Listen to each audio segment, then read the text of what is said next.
Polizeinotruf. Hallo, Hallo, hier ist die Polizei.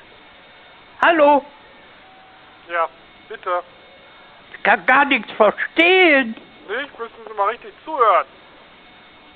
Hier ist verwirrend. Guten Abend. Ich wollte fragen, wo die Nacht das Gewitter war. Das war über Bochum. Was? Über Bochum. Saarbrücken? Auch. Wo denn? Wo soll es denn hin? Was? Wo das Gewitter denn hin soll? Wo das gewesen ist? In Deutschland. Ich habe Sie jetzt aber nicht verstanden. In Deutschland.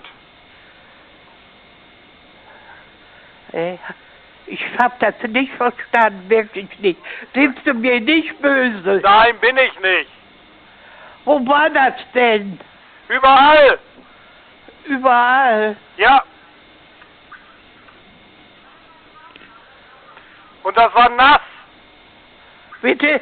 Das Gewitter war nass. Nass? Nass.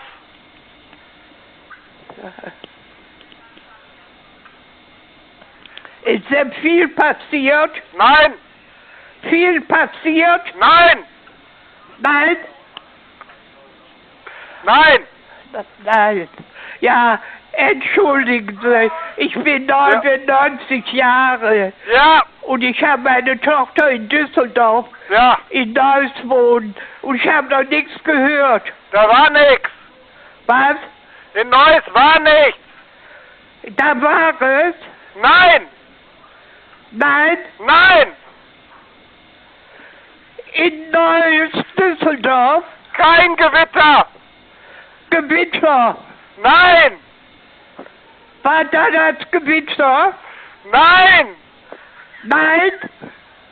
Nein. Ich habe kein Wort verstanden.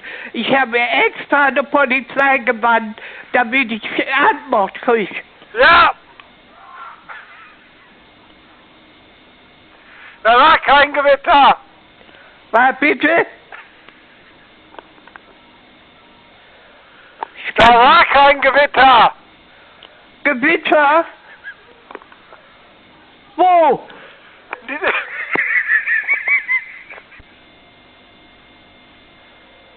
Hier?